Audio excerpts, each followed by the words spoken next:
I haven't probably nailed my colours to the mast on my strongest fans in the race yet. But yeah, they're the three that I like and I've backed. So. Okay, so we're on to the Kim Muir. So for me, the Kim Muir is probably the second easiest to figure out after the Potemps, and possibly the easiest. All of the last three were Irish trained.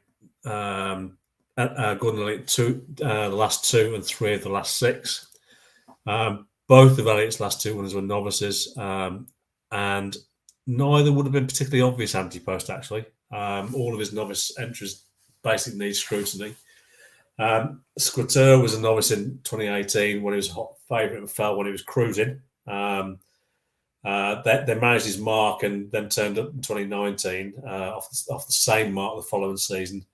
Made a really bad mistake and still managed to finish second. So notionally, Elliott was fortunate not to have five of the last six winners. Bless the Wings in 2015 was beaten into second by an even bigger plot in the package, which is probably one of the biggest plots ever.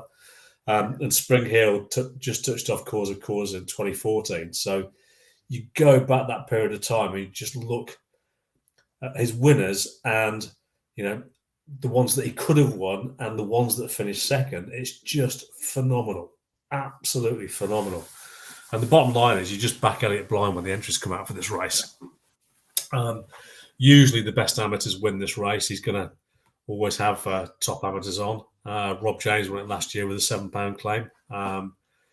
And Rob James gets a £7 claim despite the fact he's had 200 and something ridiculous amounts of Irish point-to-point wins. So, Elliott's going to put him up again this year. Whatever Rob James is riding this year is the one that they think is going to win. It's 11 years now since the winner won on its last run, and none of those Elliott horses won last run. There's a coincidence. And Mount Ida was the first for 7 years to actually run during the season, believe it or not. And she was making a handicap debut. So Milan Native the previous year was also making his handicap debut. So I haven't had a chance to have a look yet. But I think there are a couple there that are also making the handicap debuts, aren't they? So we'll come to that in a second. You want something really that's had less than 7 or 8 chases and is fancied. So, combination of, supporting the market and being an exposed, the same thing. So it's the novices and the exposed chase that are taken over from the plotted horses. The last horse that was, properly plotted rather than being, a novice or completely unexposed, that was the package in 2015. So we're talking about 7 years now. So you're really looking for a particular type of horse. The last 2 UK winners, interestingly, were Domesday Book, which previously ran behind Duvan a couple of times in a graded hurdle and a chase. So, he was unexposed, but was getting beaten well in very good races. He'd had 9 chases, and the other one was Missed Approach. And Missed Approach had been second in a national hunt chase behind Tiger Roll. And he'd had 10 chases prior to his win. So even the horses that weren't novices were still unexposed. But also, there was specifically good form that you could pick out. So, if there's an upset, you're kind of looking for that kind of profile of a horse. And specifically, both of them had run at a previous season's festival. So, again, if you're looking for something at a bigger price that might just pop in, you're looking for that kind of profile. Often, you find the winner's also been kept pretty fresh to preserve its mark. Not had a recent run. That's not a must, I have to say. But it is worth looking for that kind of profile of horse. 8 of the last 11 wore some kind of headgear. Mount Ida wore a tongue tie last year. So, it is a race where trainers reach for the gear to find some improvement. 12 of the last 16 achieved their best Racing Post rating in the last 2 runs because they needed it to get to the mark for the race. So that's interesting in itself. The three of the 4 that didn't were JP horses, and they were well backed horses on the day and went off single figure prices. So really, what you're saying there is you're looking for a horse that's you're looking for a Gordon Elliott horse, but setting that aside, if it's UK, there is a nice little niche profile there you can look for. But the Racing Post ratings are actually quite important for this. So you're looking for something that's either had its best Racing Post rating in its over fences in the last 2 runs, or the JP horses. So really, it's as simple as that. There's not a whole lot you need to look at there, really, is there? Elliott, JP, Racing Post, all Racing Post rating. So focus on that. That's what I'd say. Yeah. Any thoughts on the race? That's just for this, John. Yeah, very unoriginal. But the one leaping out of the page is Frontal Assault, 5-1 favourite. But like I say, Elliott horse. Only had the 3 chase runs this season. This will be his handicap debut. Was fairly well fancied for the Martin Pipe, I think, last year. Had Jordan Gainford on board. I think he was badly hampered at the first. Basically, his race was over as soon as it started. He just leaps off the page to me. Has formed high in with horses that we've mentioned, Bustleton, Ciel de Neige. I think that Fairy House January race, you had the first 3, Grand Paradise, Frontal Assault and Fleur. In truth, any of those 3 are strong fancies here, but I would take Frontal Assault out of all of them. I think he probably will be the number one pick for the race. It's already been name checked.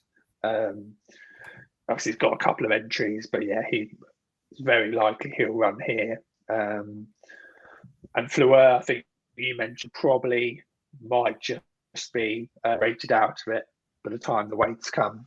I'm not convinced by Grand Paradise.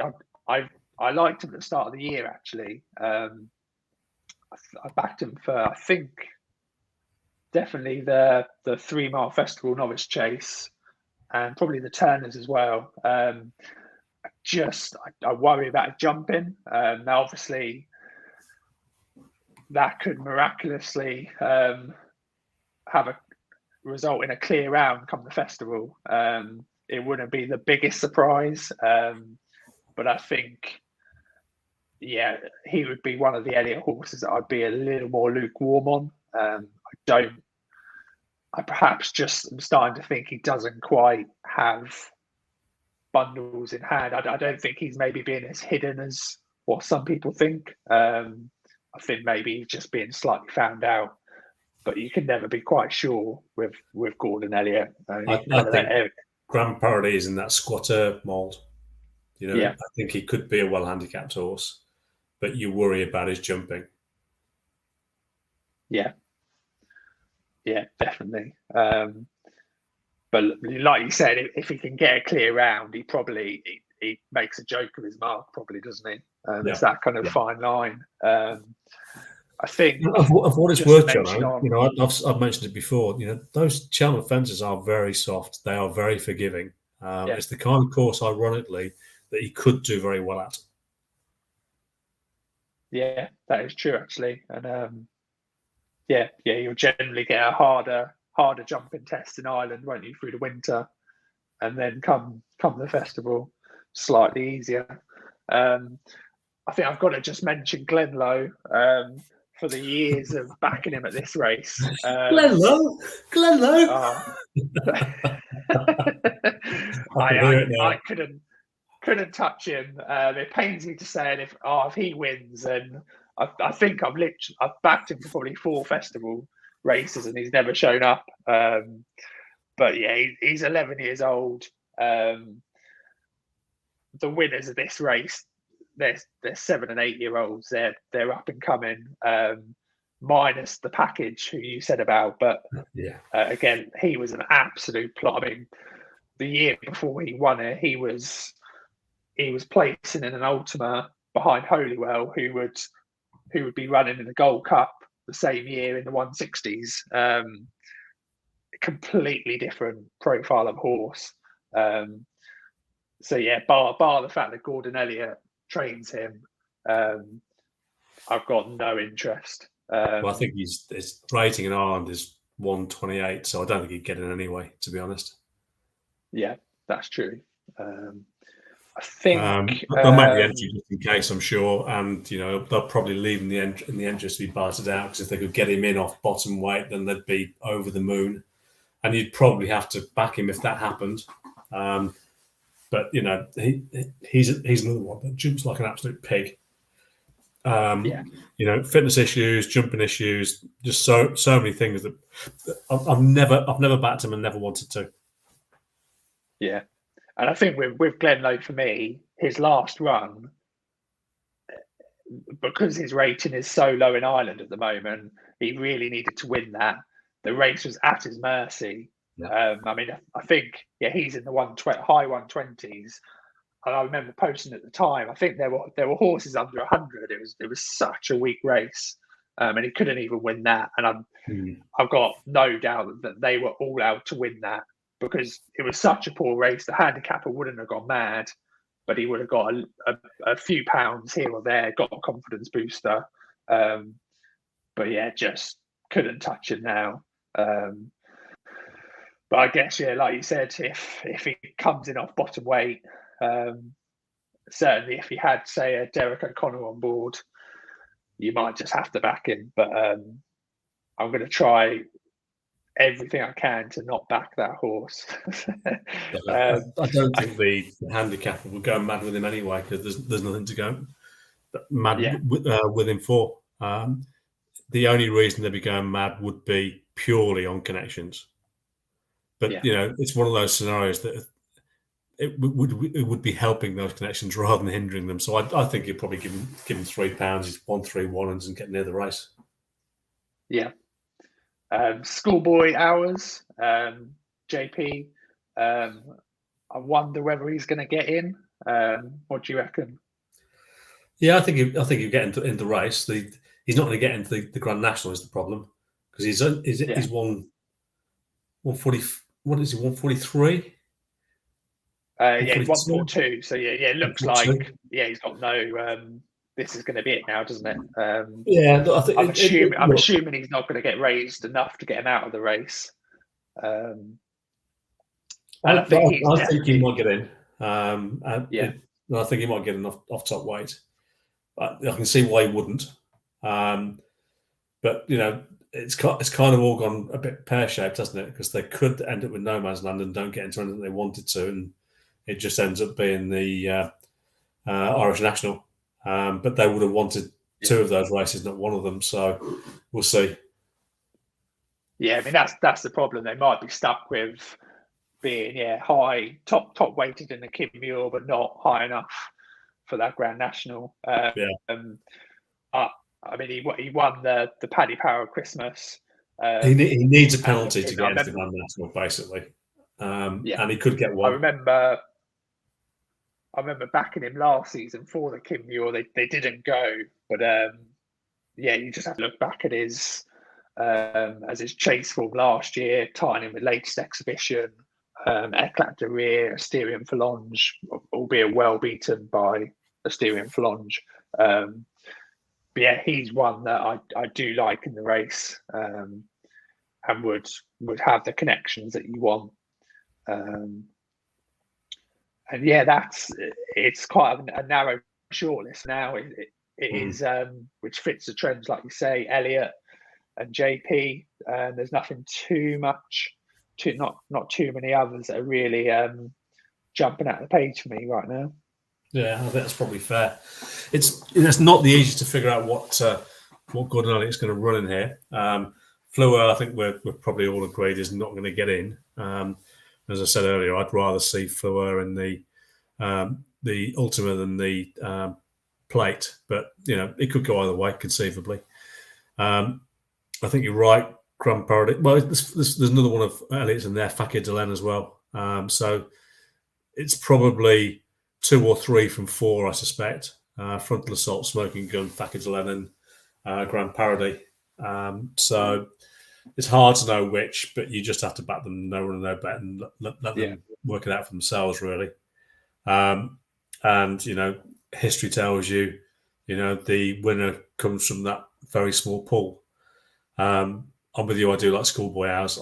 I hope he gets in. He was my horse last year. I was gutted when I didn't run him. Absolutely gutted because I was all over him like a rash.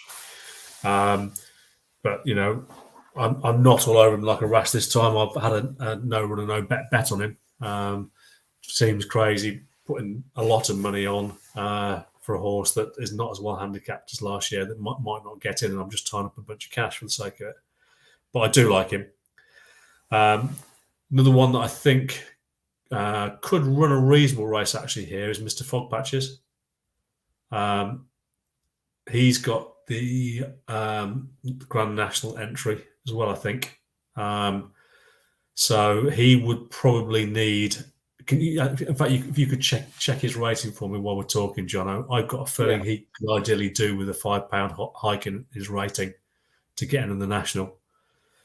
He's off 138, so he'd want to go. He'd want to get. He's probably not going to get in full stop.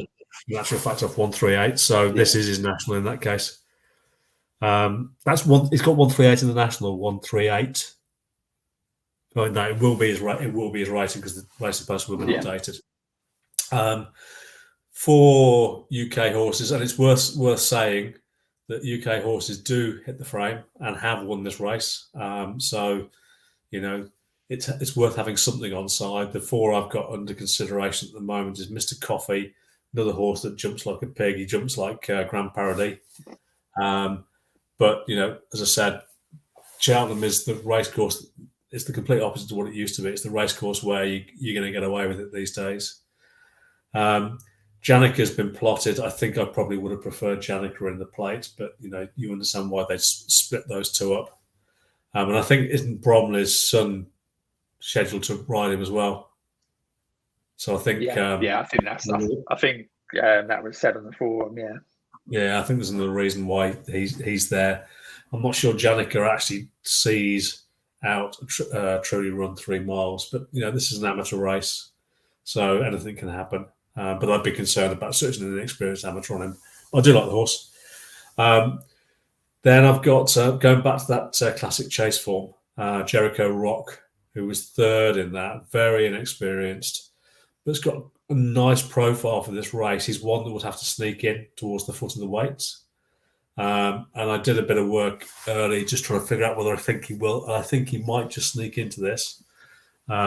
Could sneak in with bottom weight, which would make him very interesting, particularly as the pipes have previous. And I think just a feeling that David Pipe has got some nicely handicapped horses, potentially really well in, that could sneak in at the foot of some of these races, and I think it's worth keeping an eye out for them. We've mentioned 3 of them on this podcast. He's the 3rd, and I do like that classic chase form. He will be better for better ground. Also, I suspect that was pretty testing ground at Warwick that day. And the last one, again, another one that could just sneak in is a horse called Under Supervision. And he's another one that, you wouldn't necessarily trust his jumping. But the race that sticks in my mind was that novice chase at Cheltenham, very early season, when it was almost a match between him and Does He Know? And Under Supervision was coming and possibly would have won that race, but he basically they hadn't doled the rail off properly, and he basically ran into the rail. Still managed to get going again, and still nearly got up. I remember now. You said, yeah, I remember that. And as a single piece of form, it makes him a really, really, really well handicapped horse. We know, does he know, as a 148 horse now, and I think he's been quite well treated. I thought he'd go up into 150 or 151 after Saturday's romp around Ascot. And under supervision's on about 135. Again, you might want to just check it 135, 136. 132. 132. Okay. So he would be borderline getting in, but 132 does sometimes get into this race. And if he jumped from fence to fence, I think he could potentially be ridiculously well handicapped. He could also just have turned into a dog, of course, but there are plenty of those that run in this race. But he's just one that I just want on my mind. And to be honest, no runner, no bet, same thing. It doesn't do any harm to maybe just pop a couple of quid in him. So we're not massively different. I think we're focused on the same ones. I just wanted to highlight, 3 or 4 that I'd seen at bigger prices that I just looked at. That was all. Okay, so we are on to the county hurdle, and this is a bit of a hit and miss race for me again, a bit like the Coral Cup. Willie Mullins and Dan Skelton won 6 of the last 7, so it shouldn't be that hard, really. And that's 3 each, by the way. So Dan Skelton really is doing a Willie Mullins job farming this. A few stats. So unless the horse is a graded hurdle, you want it